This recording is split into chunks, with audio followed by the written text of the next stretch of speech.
1, 2, 3. 1, 2, 3. 1, 2, 3. 1, 2, 3. 1, 2, 3. 1, 2, 3. 1, 2, 3. 1, 2, and stop. 1, 2, 3. 1, 2, 3. 1, 2, 3. 1, 2, 3. 1, 2, 3. 1, 2, 3. 1, 2, and stop. Okay, hands up. Reach down. 1, 2, 3. To your right, 2, 3. To your left, 2, 3. Center. Inhale. Exhale. Hands up. Reach down. 1, 2, 3. To your right, 2, 3. To your left, 2, 3. Center. Inhale. Exhale. Okay, one more. Reach down. 1, 2, 3. To your right, 2, 3. To your left, 2, 3. Center. Inhale. Exhale. Hands on your waist. Circular movements. 1, 2, 3, 4, 5, 6, 7, 8, 9, 10, 1, 2. Reverse. 1, 2, 3, 4, 5, 6, 7, 8, 9, 10, 1, 2. Center cross. Knees. Circular movements. 1, 2, 3, 4, 5, 6, 7, 8, 9, 10, 1, 2. Reverse. 1, 2, 3, 4, 5, 6, 7, 8, 9, 10, 1, 2. Center. Hands on your waist. Turning. 1, 2, 3, 4, 5, 6, 7, 8, 9, 10, 1, 2. Back and forth. 1, 2, 3, 4, 5, 6, 7, 8, 9, 10, 1, 2. Center tilt to the side. 1, 2, 3, 4, 5, 6, 7, 8, 9, 10, 1, 2. Center, down, circular movements. 1, 2, 3. Reverse. 1, 2, 3. Center. Inhale. Exhale. Inhale. Exhale. Inhale. Exhale. Okay, spread your feet. Turning 1, 2, 3, 4, 5, 6, 7, 8, 9, 10. 1, 2, 3, 4, 5, 6, 7, 8, 9, 10. 1, 2, 3, and stop. Okay, stretch it out.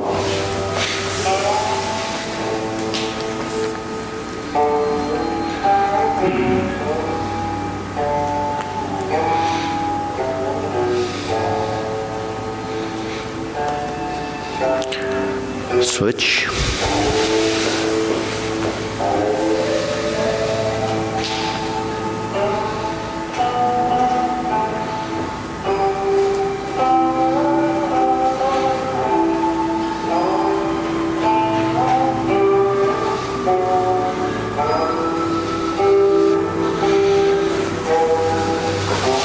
Switch.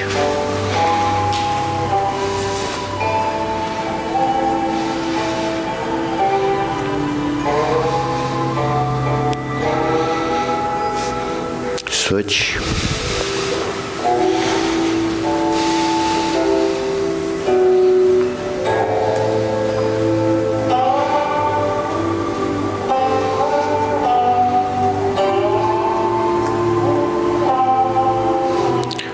Switch. Straighten your front knee.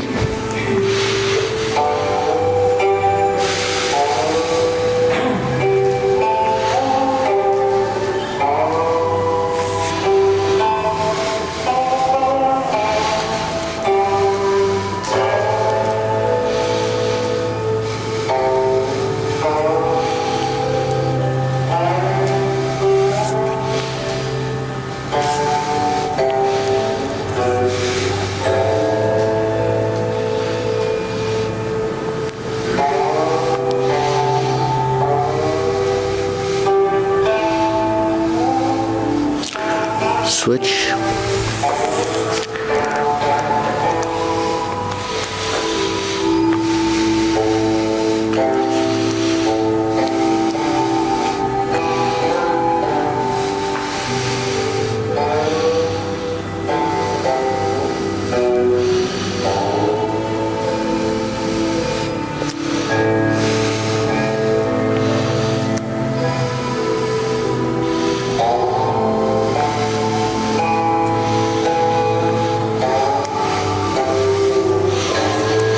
Switch.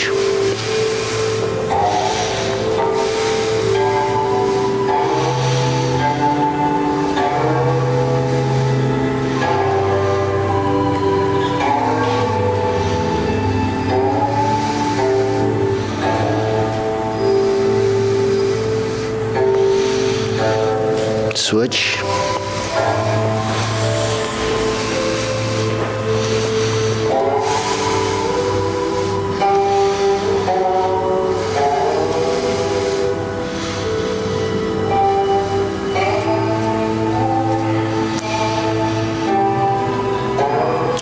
Switch.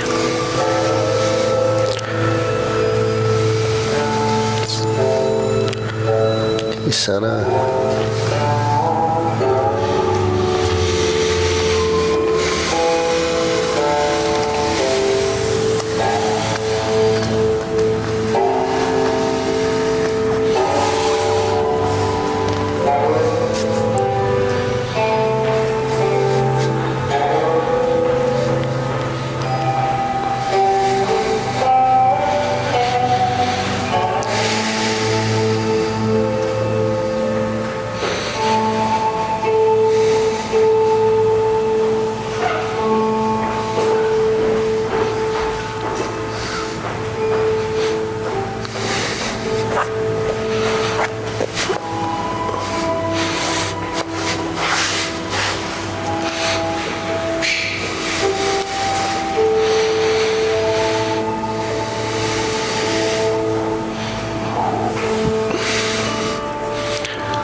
See, making the class late, it doesn't make any difference. People come in the same time.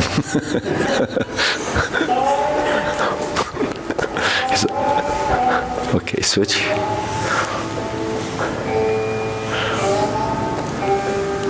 Good evening.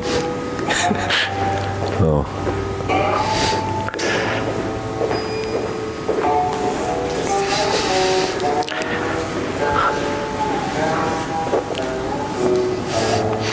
Okay, back to center. All right, shake it out. Deep breathing, inhale, exhale. Inhale, exhale. Inhale, exhale. Okay, shoulder roll.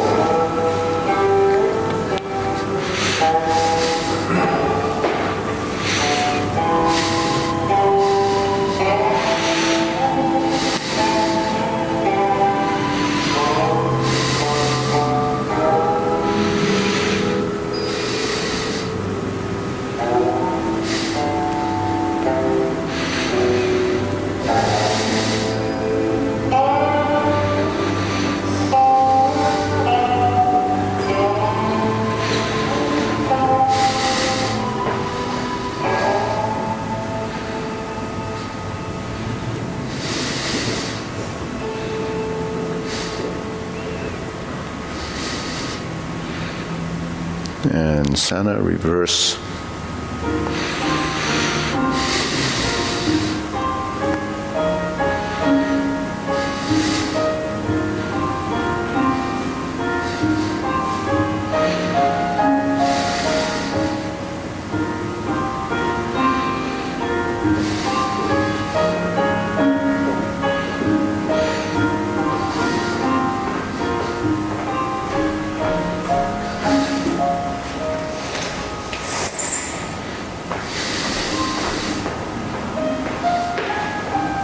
And center. Okay, press.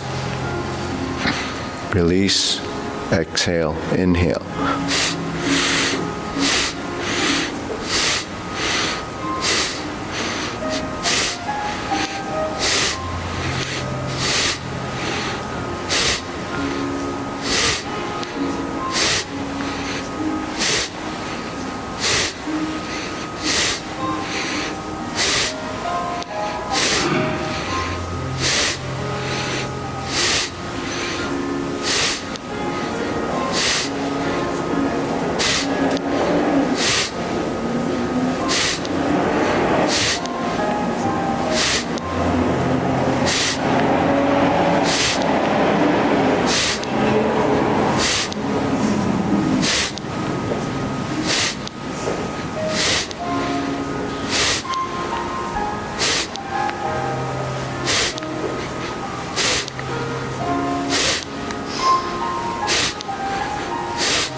And stop. Hands up. Inhale. Exhale.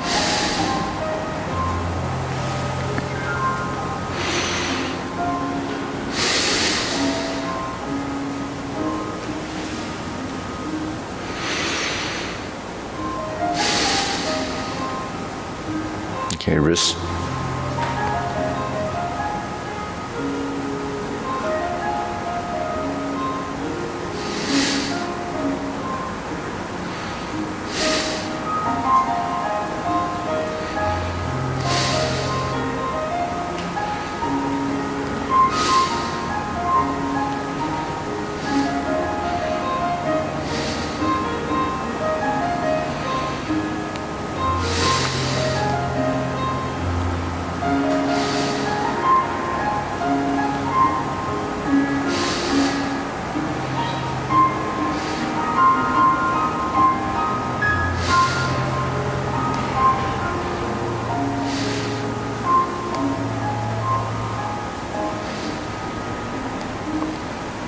Reverse.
Okay, center, palms down, bigger circle.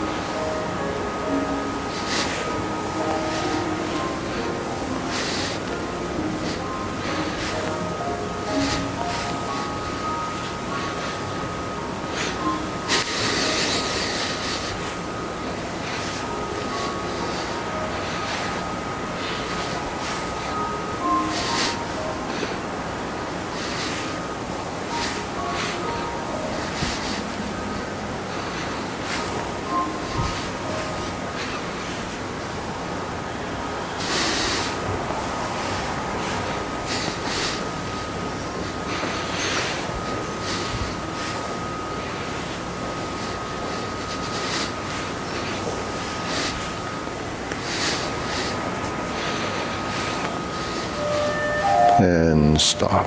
Okay, shake it out. Hands in waist or hips and shift side to side.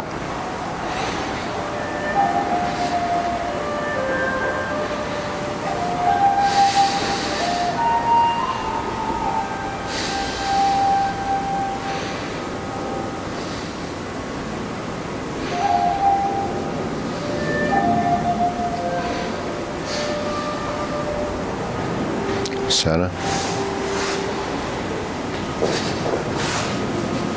Okay, great.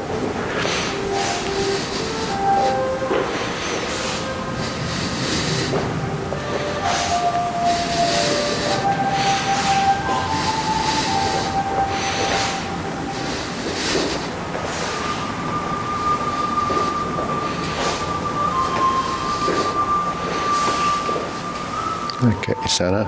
Insert needle.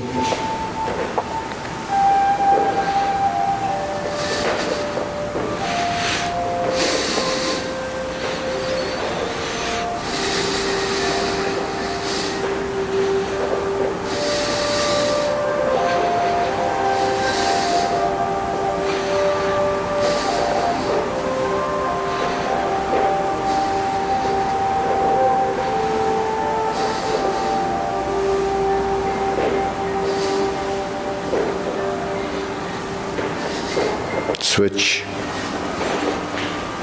lifting up.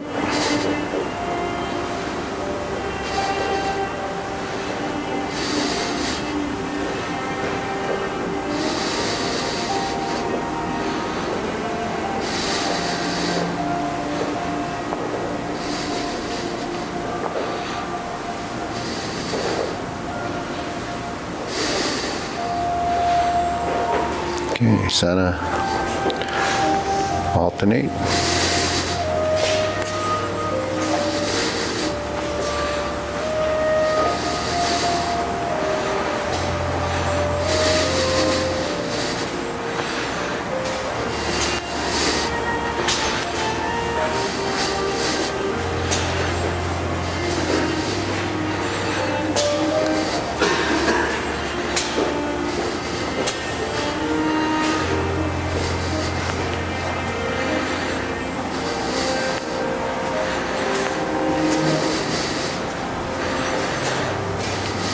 Okay, center.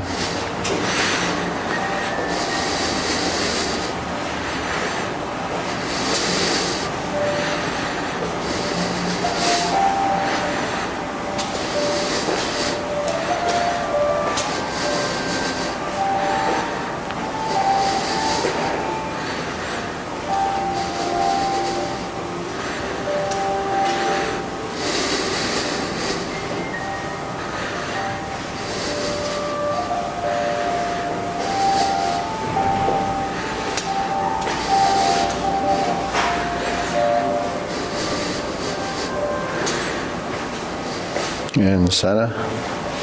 Okay, side to side.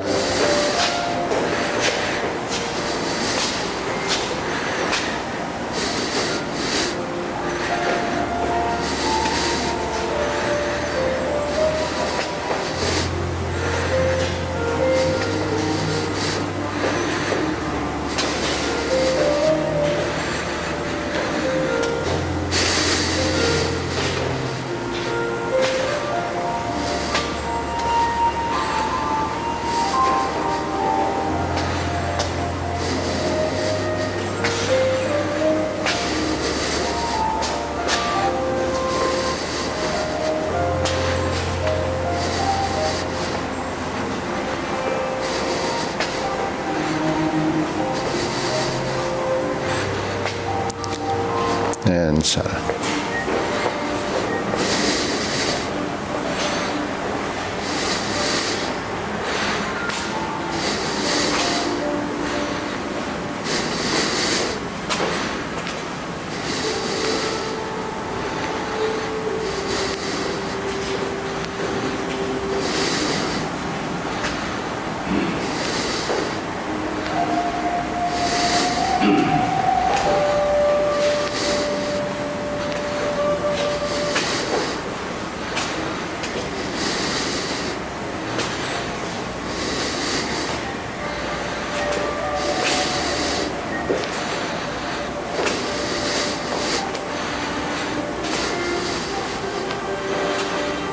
And center. Shake it out. Okay, deep breathing, hands up.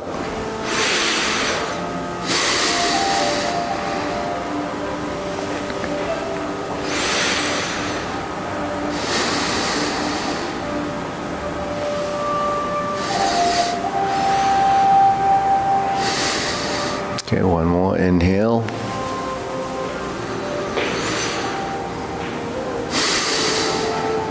Okay, silk grilling.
Switch.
Okay, cross, open and close.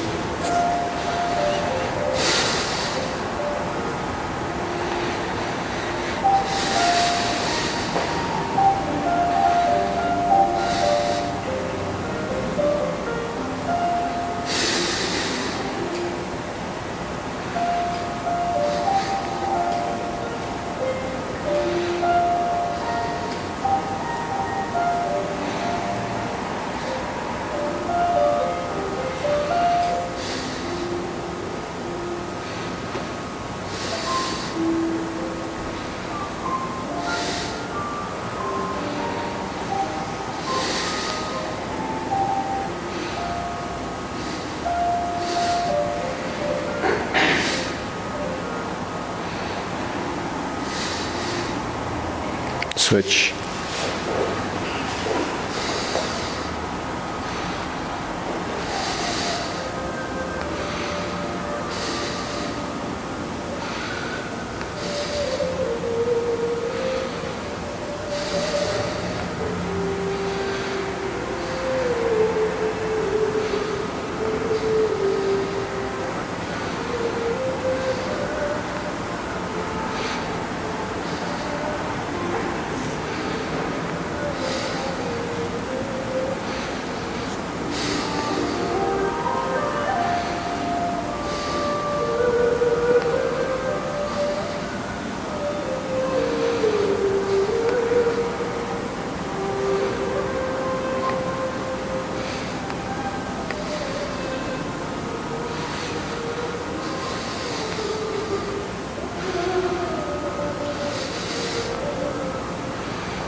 Okay, center, circular movements.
Okay, low hoop.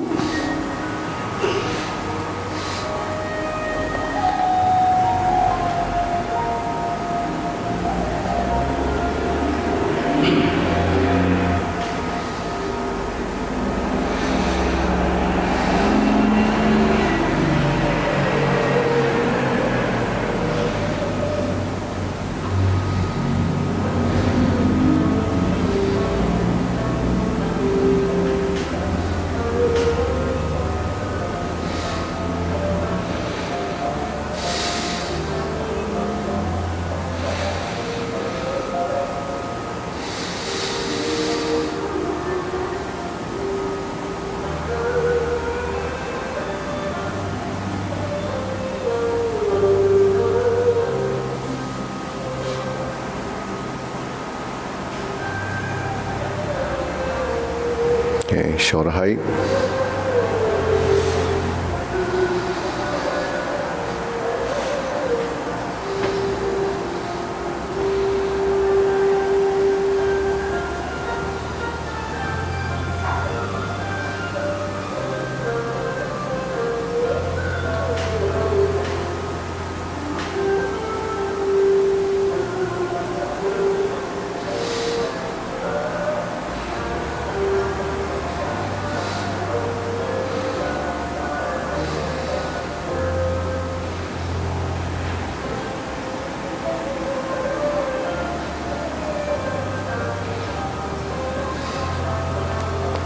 Okay, elbows down.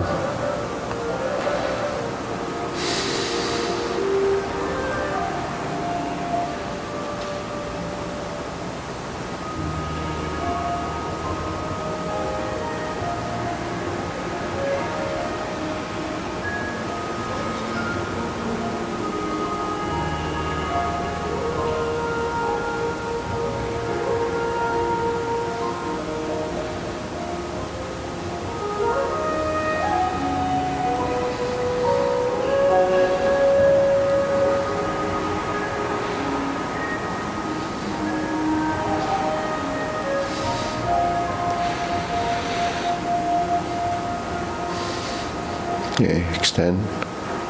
Palms down, straighten up.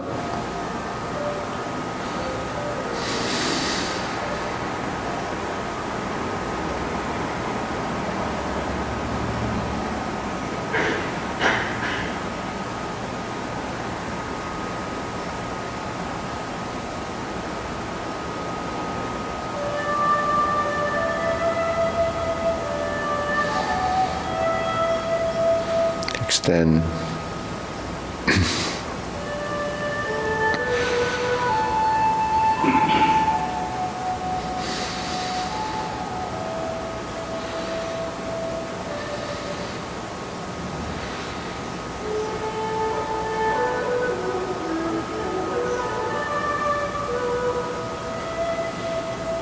Okay, deep breathing. Inhale.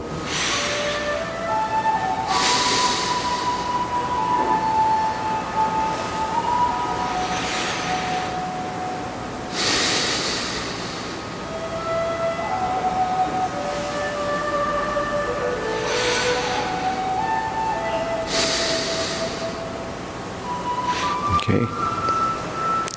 Diagonal flying.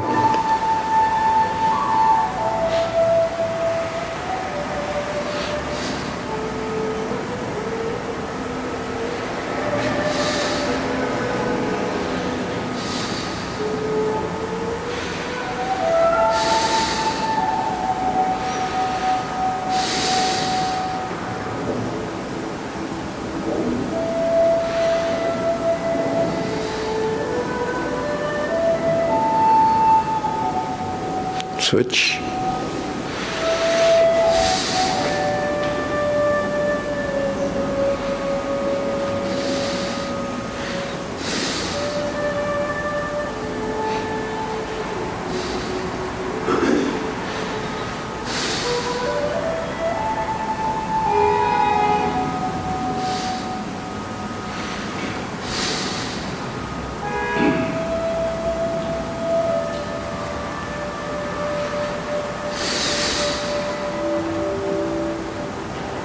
Okay, cloud hands.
Okay, palms down. Lift up, carry tiger to the mountain.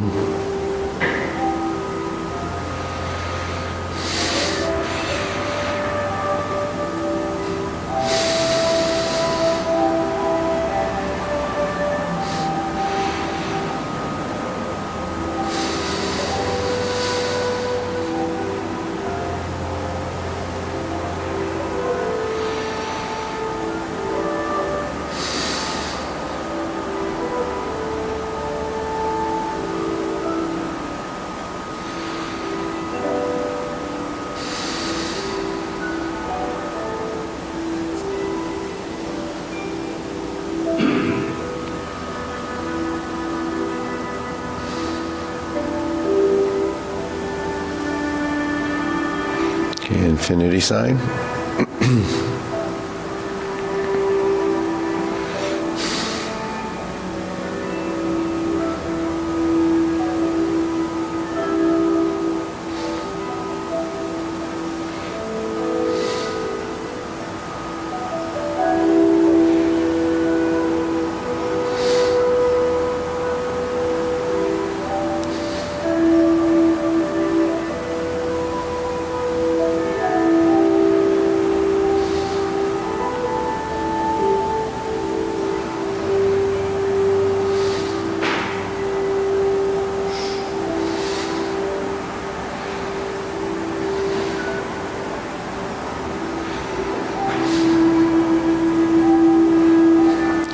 the fists.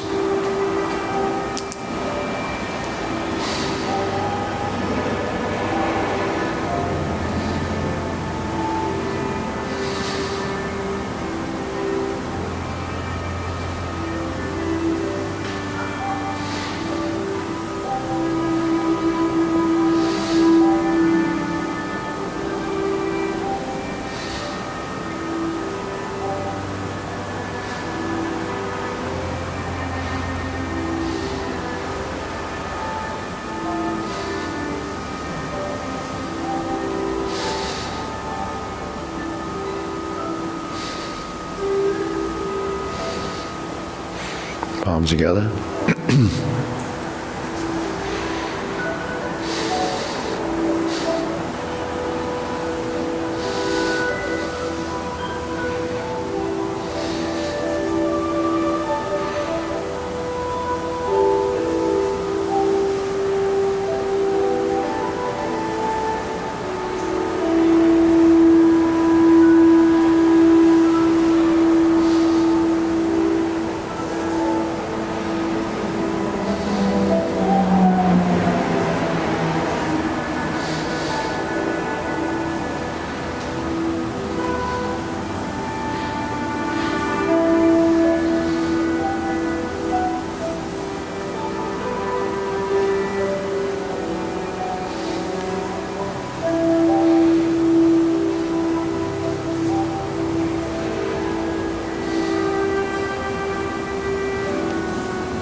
Turn, draw the bow.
Okay, fan to the back.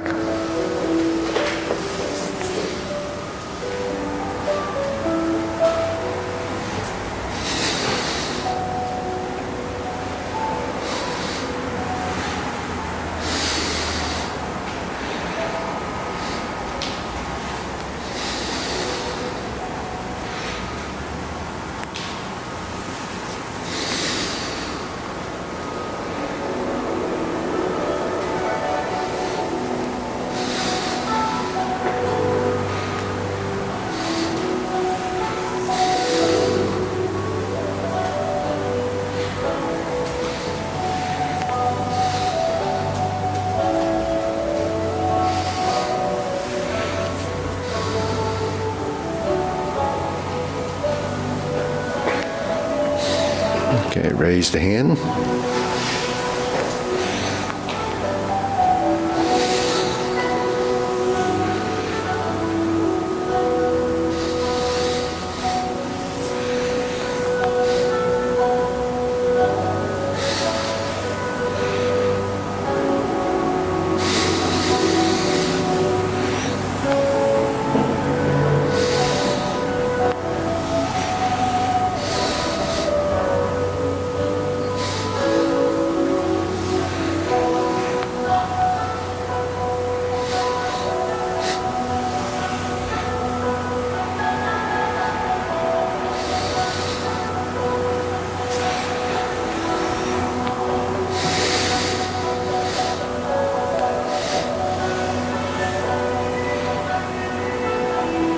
Okay, palms down, deep breathing. Inhale.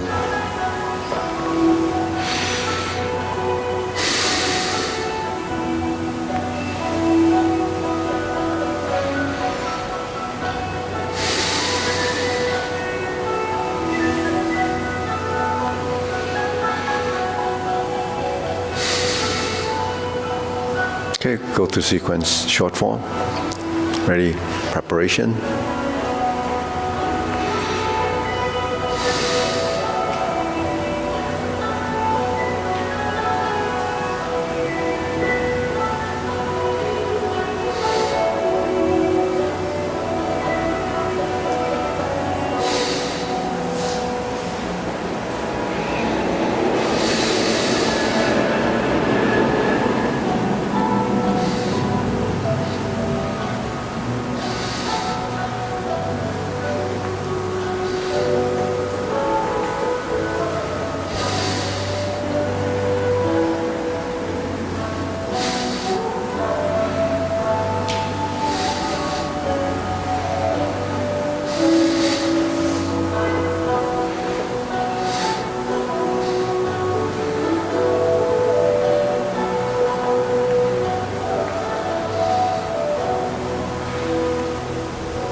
Okay.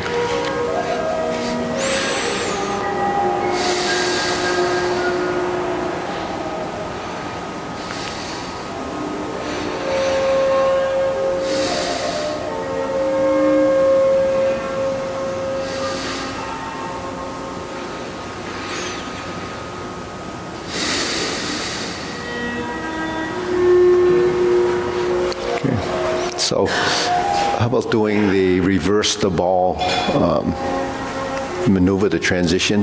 Let's just practice that a little bit, because there's a lot of timing involved with that, the circular movement. So just get in single whip. We'll go to single whip first. So this footwork that we do in single whip is the same step out in cloud hands anytime you're going backwards. When you go backwards, typically the toe goes down first, then you settle the heel, right? So here, you have to sink in the stance. Then we open, but open leaving your weight here until you transition across, and then you reset. Right, so your body is moving from here to here. So everything settles. So your elbows relax. So the term they use is whole body releasing, relax, which really is releasing the tension in your joints. If you're holding the position, it's sustained, but is there any relaxation in there? Is the body letting go, releasing the elbow, right? So if you go to the concept of sink the elbow, relax, then there's no connection to the upper lower, because what happens below must happen above. What happens above must happen below. So just from single whip, this is the movement that we got to here, and you sink your elbow, you have to release. So now you're sustaining this position in this position. When you open, now this is sort of equalizing the motion between the foot and the hand. So when the leg goes out and you settle, then you begin to turn. Then there's a line of energy that goes from the body to here. Otherwise it becomes, then the body's disconnected. So it's a feeling and it's a sense of what's going on in the body, but that's part of proprioception, is part of discovering what that feels like for balance, equilibrium. So if I'm here and I'm stepping out, then there's a connection to here, mainly too when you turn. Now this turn goes through the body, and then it starts to open. Now I'm slanting across like this till I get to here, and then I have to settle my elbow, right? So on a physical level, you think it through. On the subconscious level, it has to happen. So when does it happen? When it enters subconscious, when the body starts to recognize it. So the feedback from the body to the brain and back and forth as part of your proprioceptive sensory system starts to build spatial awareness, timing, and feeling between the exchange of the right and the left sides. So this is something that's, in sophisticated movement, but in sophisticated movement like, high-level dance or whatever, that intuitiveness in the body comes out from a certain skill. But that skill only happens from experience, and it only happens through, going through over and over again until your body has sorted out all the neurological connections that are required to do the movement, or if they don't exist, it becomes reformatted in the body and in the brain, so then that file of motion becomes memoried. That's what a memory is. So when you open just from single whip and you move, your body has to intuitively make its transitions so that it doesn't become this, because then the body's not in the movement. So how important is this, or how important is that information? The information is very important. Whether your body achieves it or not is another story. simply because everyone is so different. But if you don't have the objective to get to that point, to find out or even discover that this exists, then it really doesn't matter because it's not in part of your, the forefront of your mind. Or it doesn't matter. You just want to still do it as an exercise. So you can go through the motions, go through hold the ball, go to the next movement. That's how a beginner does it, if they remember it. But as you evolve and you can get through it without actually consciously thinking about it, then it's time to take the movement and improve it. But it won't go anywhere unless you put the effort into it and actually try to understand, this information that's theoretically housed as a memory in your brain if you choose to hold it there. If you let it go through this ear and out the other ear, then you have to wait the next time you hear it. But, it's just something that is part of the learning curve for most people. Now, when you turn, and I lower my hands and I turn, that's blending the right and left, right? If I'm like this, I go like this. That's using your right and left independently. This has become an isolated movement. There's more than one isolated movement here. You first brought the hand in, then you brought the hand down. But what happened to the arm? Right? The arm just kind of followed what it does. But what happens when your arm is stiff? Then it goes in and it kind of creates the movement, and that's what's learned. So training is specific. If you go in, there's your triangle, here's your curve, and you have to maintain this arc, the one you learn here. So all these positions that you're doing when you're standing is for the purpose of structural memory, the geometry of positions, the integrity of that shape. When we're here and we've reached this point where we turn to there, and then we reset to the center, right? So when we go beyond the center, it's moving. When I get to this point, it's moving. Now this side is blending with, so it's compatible with the direction of rotation. It's right to left. And it has some up and down because when I go across like this, it goes down. And then it goes out. What goes out? The hollowing of the chest, the rounding of the back, the rounding of this wrist. So it's multi-dimensional. That's one side. The other side does this. So incompatible with movement, then it comes to here, and then elbow goes out, and it turns, and it rises, right? Because when you just go like this, it's flat, because it's missing a dimension of up. This has a dimension of down. So to complete that ball, you have to go in, down, and up. Now you have sort of energy in that ball, because now you connected this line, right? That line is part of a structural integrity of this globe that's right here. So when you misalign your hands in the movement, then really there's no connection. Like when you're here, the connection is here, the connection here. So that's the sphere. So we go in this way, and then we go back, then we blend the two sides as they work together. So that's how you get right and left coordination or bilateral integration. So it goes across, and it comes across, and then you set. Then it goes to the next transition, which is going into diagonal flying, right? But if we're here and we want to reverse the ball, the hands do this,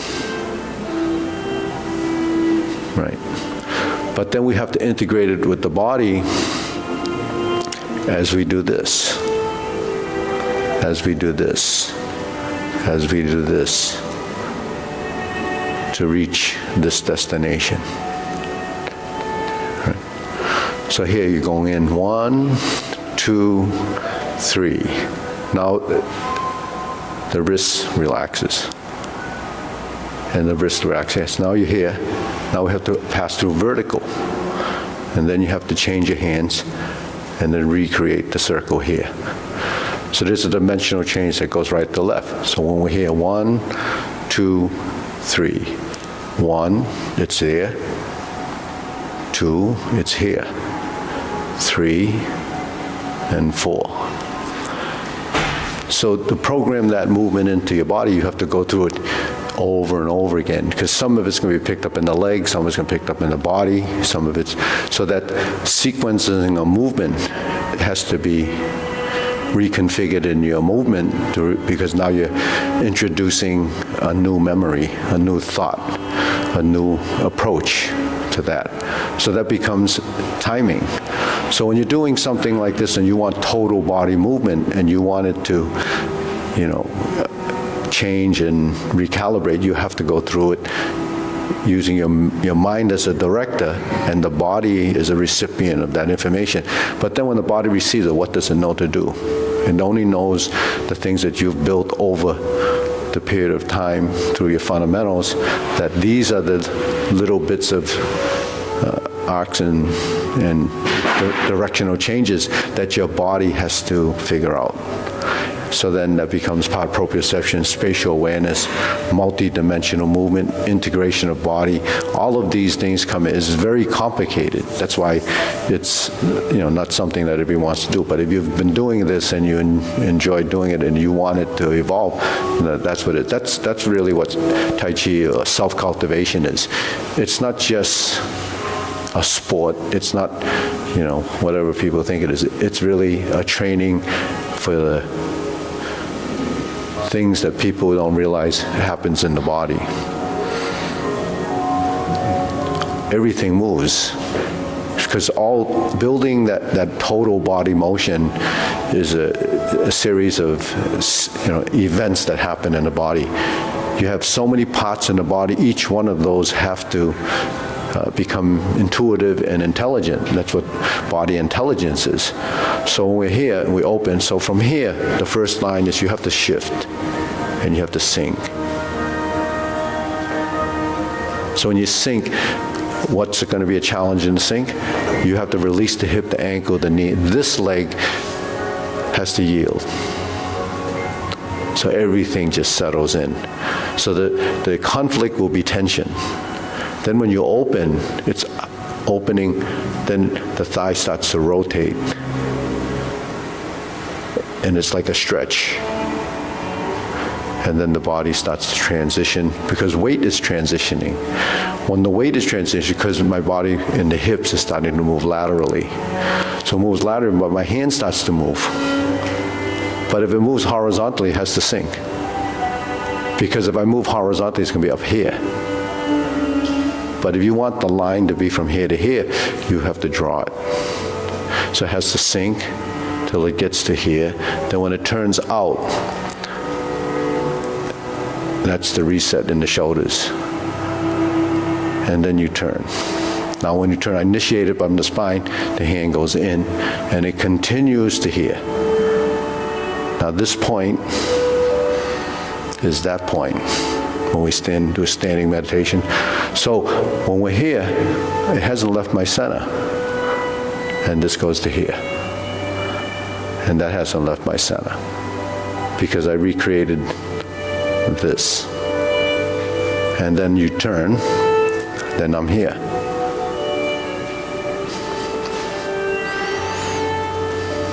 Then I lean, but the hand is moving. And then it turns. And then the hands separate. But the hands separate is a function of the body opening.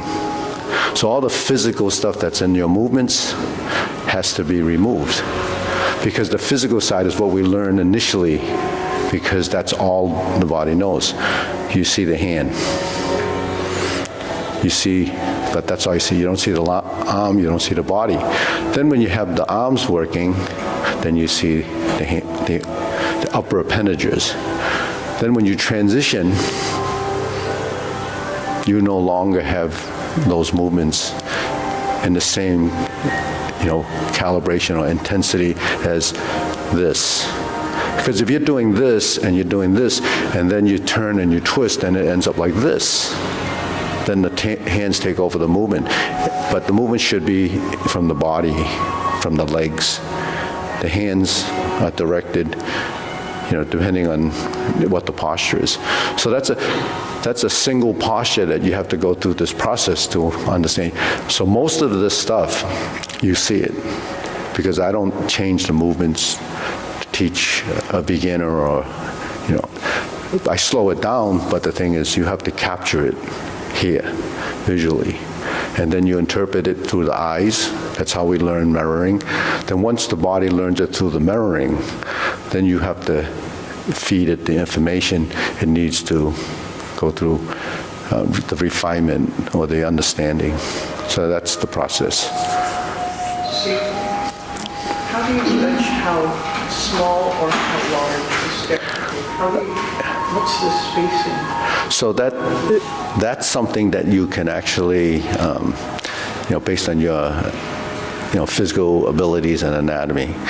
So that's where, some things can't be done, or some things can be done.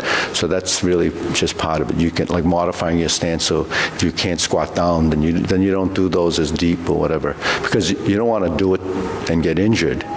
So the width of the stance based on what feels comfortable for you, but it doesn't change the action and the motion, because all those pieces are still there. You just make it smaller, that's all. So size has to be compatible, direction has to be compatible. So the size of the movement, if you do, but most of the, the small refined movements, are almost not detectable. But the size of the geometry of your positions should be referenced to your forehead, shoulder height, your sternum or solar plex here, your waist, the width of your shoulders, and the 45 degrees. So those are the directions. So it could be angular like this. Now these are not so extreme because of the upper body. On the legs it could be a challenge.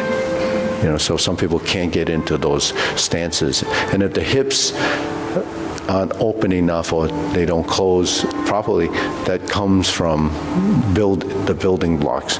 You have to practice opening the stance and be aware that it does turn in and turn out, increasing the range of motion until you can do it. So the length of the stance really would vary based on your ability to open the stance. That ability is really to strengthen the legs. And if you don't have the strength, then you can't do something that, isn't practical. So, but typically this stance is fairly easy, right? If we were in single whip and it was narrow, then the body would still move the same. You wouldn't change anything. The profile just looks smaller. But the direction doesn't, it's just smaller. When you go to strum the lute position, the circle is here, the center line is here. So you have to seek the squareness in the round and the roundness in the square. So that's how, movements. When you go into your movements, it's either triangular or circles and arcs. So all of the movements that we do, this is the most natural movement, right? It's not big, it's not extreme. This becomes challenging, because if the back doesn't turn, because it doesn't know how to, or it has conflict in rotation of the lumbar area, then that's because it's not there. So you have to build it into that if you want the body to integrate right to left. So, it has to be done that way in order for you to understand why there's dimension, fullness. Okay, so let's go through, what time is it? Okay, we'll go through the long form. Ready? Preparation.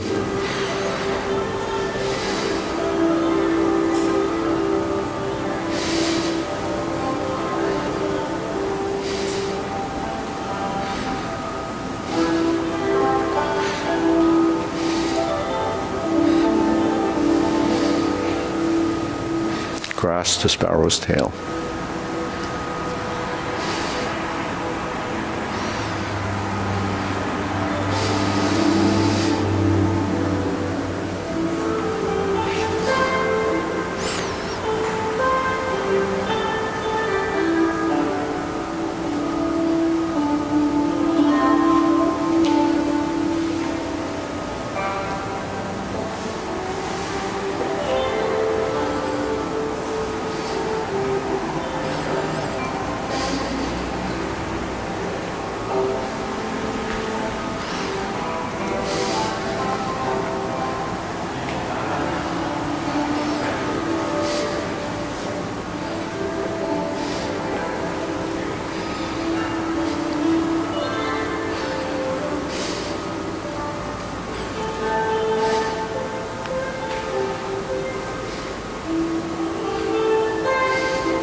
And now carry tiger to the mountain.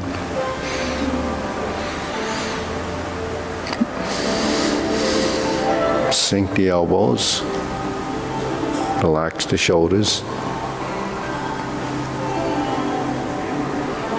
Sink the elbow, split the hands.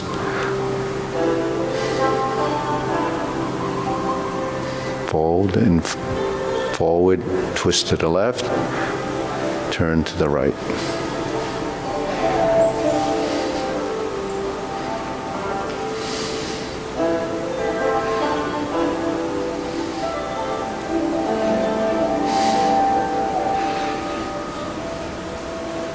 Single whip. Remember the footwork.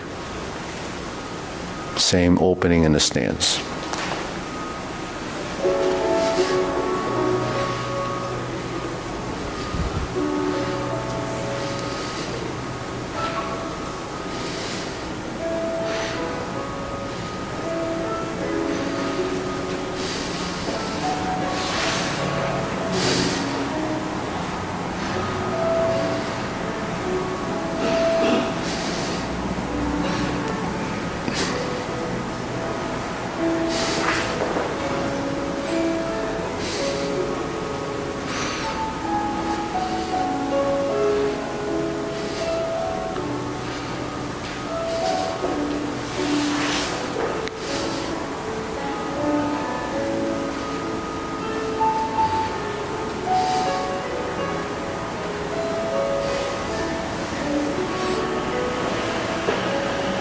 Open.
Okay, kicking series.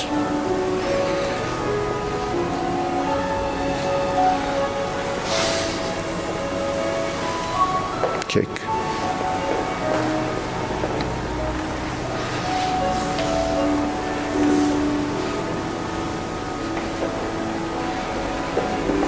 Turn.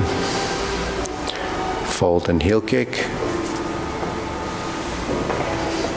Brush knee and push.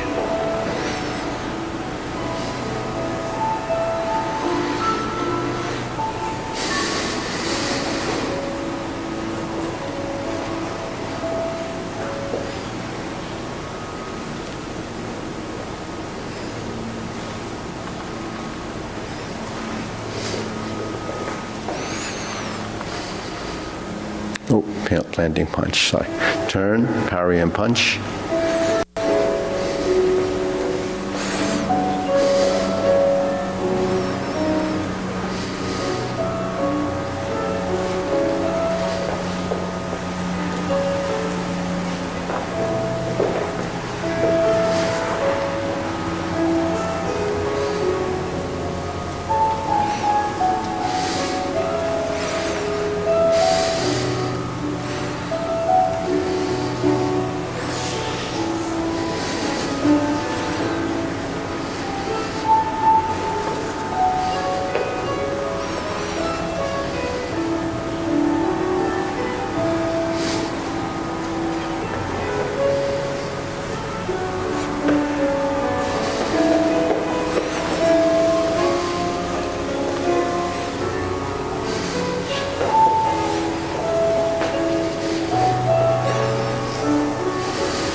Single whip.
Oh, that's, I was wondering. Skip the movement. Okay.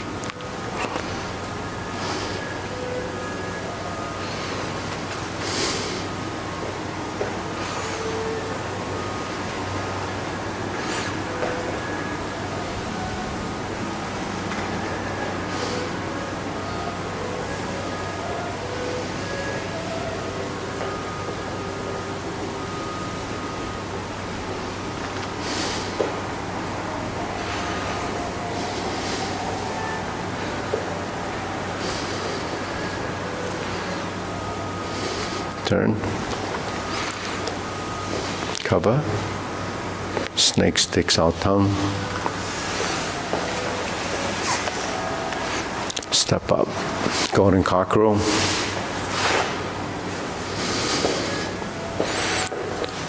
Poke out. Reverse.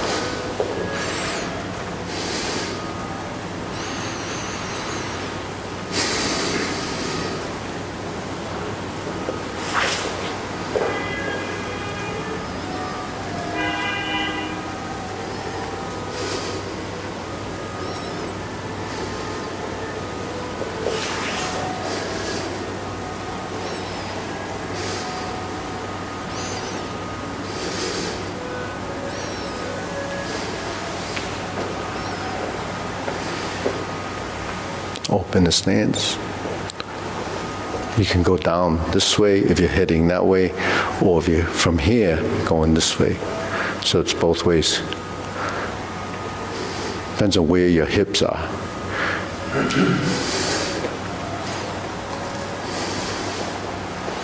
Center, forward.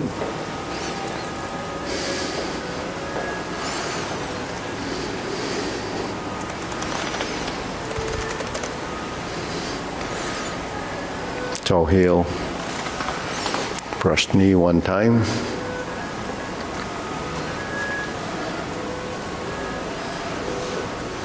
Insert the needle, fan through the back.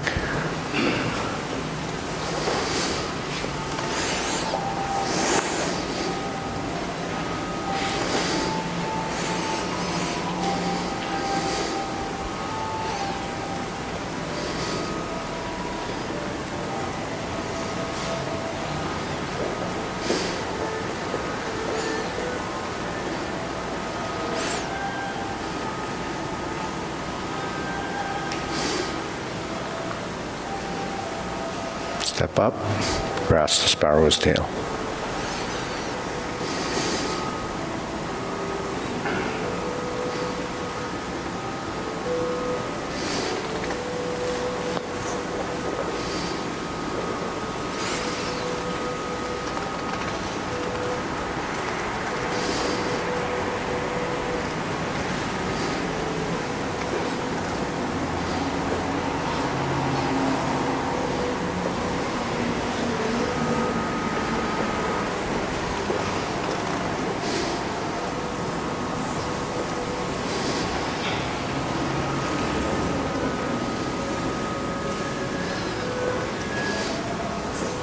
Open and close. Right.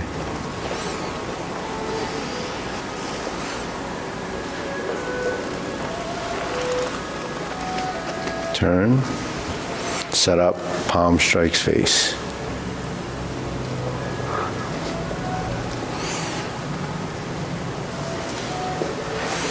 Single lotus, brush knee, left push. 45-degree punch down the crotch.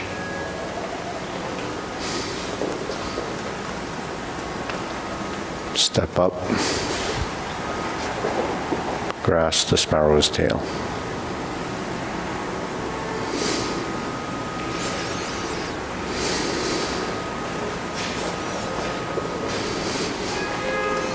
Okay, downward posture second time.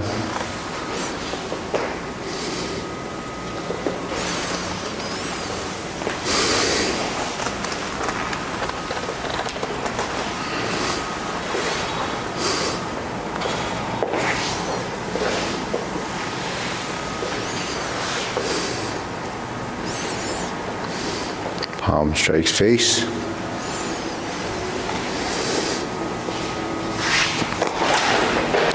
Draw bow to shoot tiger. Step up. Palm strikes face. Turn. Parry and punch. Step up. High pat the horse.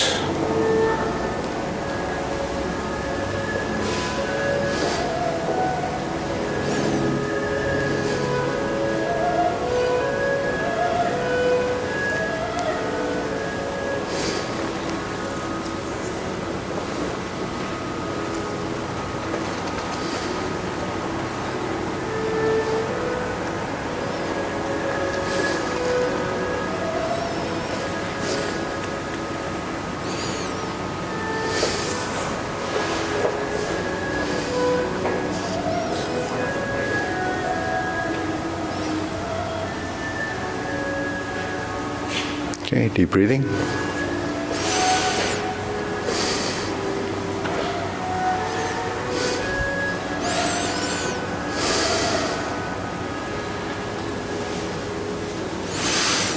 Okay, so we can squeeze 124 movement in. Okay. Yeah, 24? No? Okay. Okay, ready?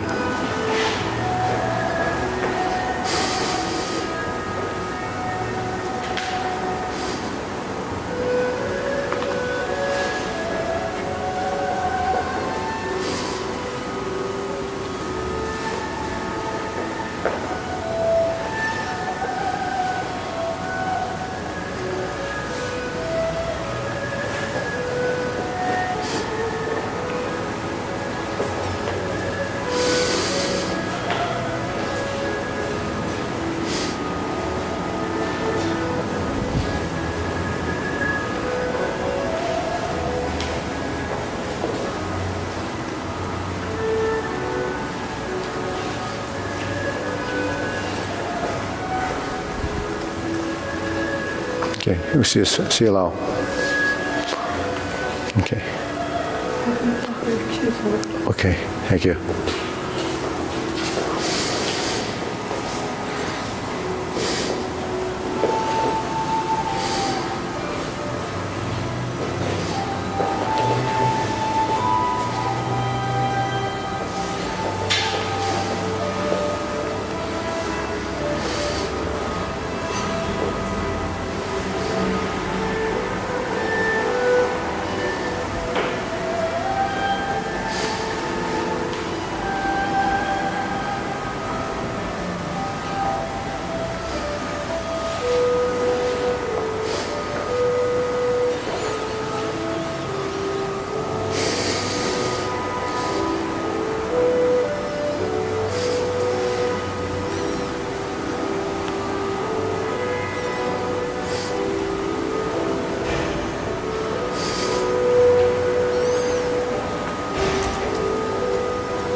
Cloud hands.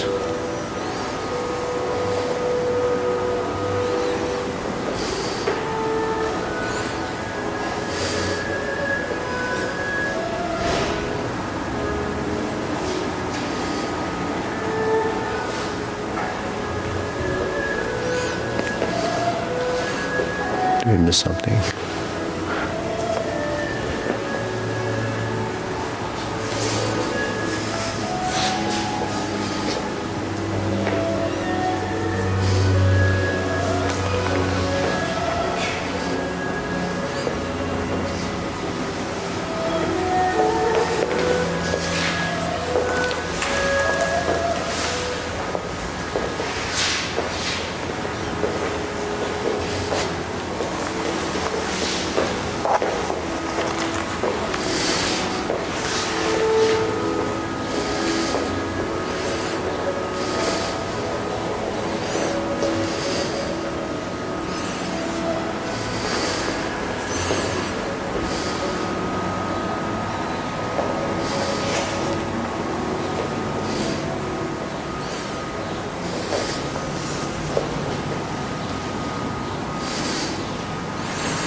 Okay, deep breathing.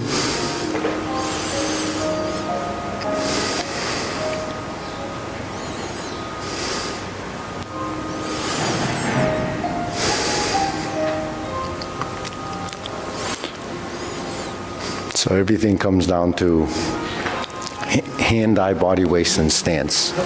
So those 5 coordinations. So just keep those things in mind. different layers for different, the same stuff over and over again. So today's May 9th. In 1 year, I'll reveal the reverse the ball. We'll have Mara perform the reverse the ball. Only kidding, only kidding. So. We used to have to do that. We used to have to do the forms ourselves. To form yourself? Yeah. That's not a you. That way. Yeah. So. Burn pairs or something. Yeah. Oh, Yeah. Yeah, you have to practice it on your own a bit. In class, you really can't focus on your own thing when someone else is doing something else, so that's why. But it's actually, it's doing your own homework if you feel like doing that. But most people don't. They want to come here and go through the motions and then afterwards go home and then there's another day. That's typically what happens. Someone has to be very disciplined to come to class once a week and then practice. Believe it or not, a lot of the Europeans, when they studied Hung, the Kung Fu, they didn't have teachers in Europe. They went to Hong Kong or they came to San Francisco and they studied. They learned for 2 weeks, And at the end of 2 weeks, they took it home and they practiced for a year. To the next vacation, they come back. But obviously, it's, they're going to do things, just discover things, but actually a lot of times it's not correct, it has to be fixed. But if you're doing classes day in and day out and frequently, the information you hear is essentially the same, repeated over and over again. It's whether you can interpret it correctly or not, and whether your body is ready for it. Your body has to be ready for the information you give it. If it's not ready, it just doesn't, can't appreciate it, really. So that's a process for everyone. So that's a long journey. If you're interested, that's really what it is. Any questions? No? What's that? How long is the journey? Well, as long as you, I can't say that as long as you keep doing this, the path will get longer. But the thing is, but you never know. You never know. You never know, right?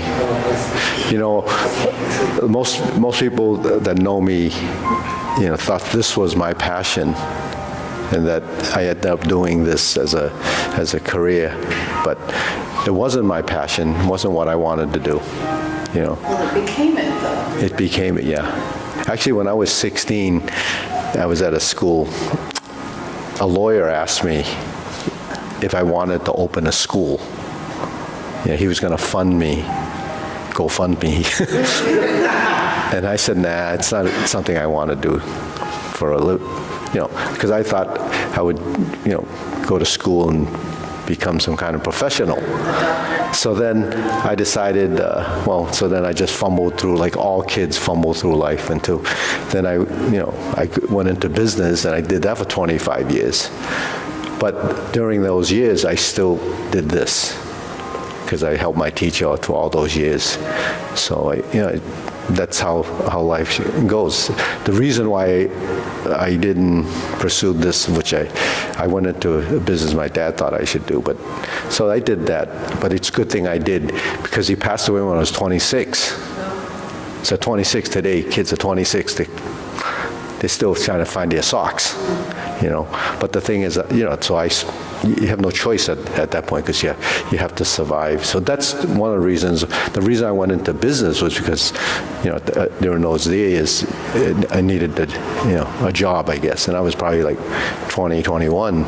So then I started that business and I just stuck with it for 25 years. And, but at 26, you have to make make a living somehow. So that's how that started. So like all those years, I still never wanted to open a school. My teacher used to ask me to open a school all the time. He said, you don't have to do it full time. And I said, no, I don't have any time to do that, Then, then he says, well, you should study, take up some Chinese medicine, and because he was a doctor, and he did bone stuff. And I said, no, I'm not interested in doing that. And then when I turned 46, I opened this. And not because I wanted to really, because it was my passion, it's actually because Helen asked me to do it. And then, so because she asked me, then there was Helen, yeah. So that was a choice that I didn't have to, because most husbands would not ask their wife if they can open a Kung Fu school.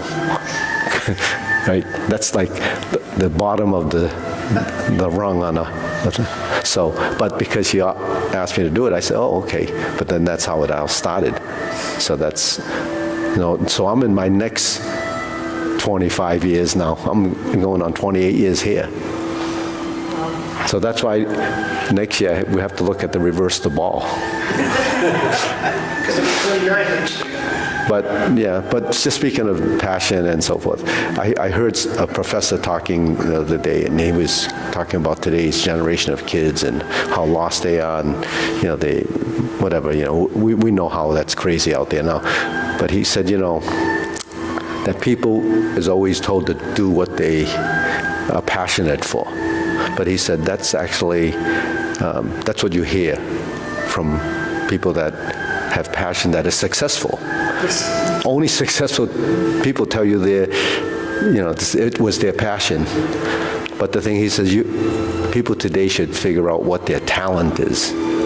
And if you know your talent and you get to, work toward that skill, whatever it is, and you're lucky enough to fall into something that you can develop, then that will become your passion. So that's actually pretty true, because this wasn't my passion. Actually, it was something I enjoyed, but it was something, I guess it was a deep interest, because this never left me, when I went into business. That was the only reason why, like I said, was to be able to support myself while I did this. So it just ended up by doing this. But it's not because, people that are passionate and they make, like athletes, like, professional athlete, they had talent and they got to be where they are. But then you judge that on a monetary value, that, if you get your passion, then you're going to be rich and famous. And in this case, it's not rich and famous, it's just a passion that you have a following of people that want to learn what you're doing. That's, it's like that. The talent there, because you didn't have a talent for this, you couldn't do it. Yeah, well, it was interest first, and then you discover through, so that, I guess when I was 16, a person asked me if I want to open a school. He must have thought I was talented, but he wanted to maybe, do something and then invest in a business, and then I would be, but I didn't want to do that, because you don't have independence either, right? Right. So, it's good to be independently wealthy, but you can still have independence, right? Well, the wealthy's coming. No, at my age, you don't need it. Believe me, you don't need it. No, you don't need it. You don't need that. You know why? Because if you end up in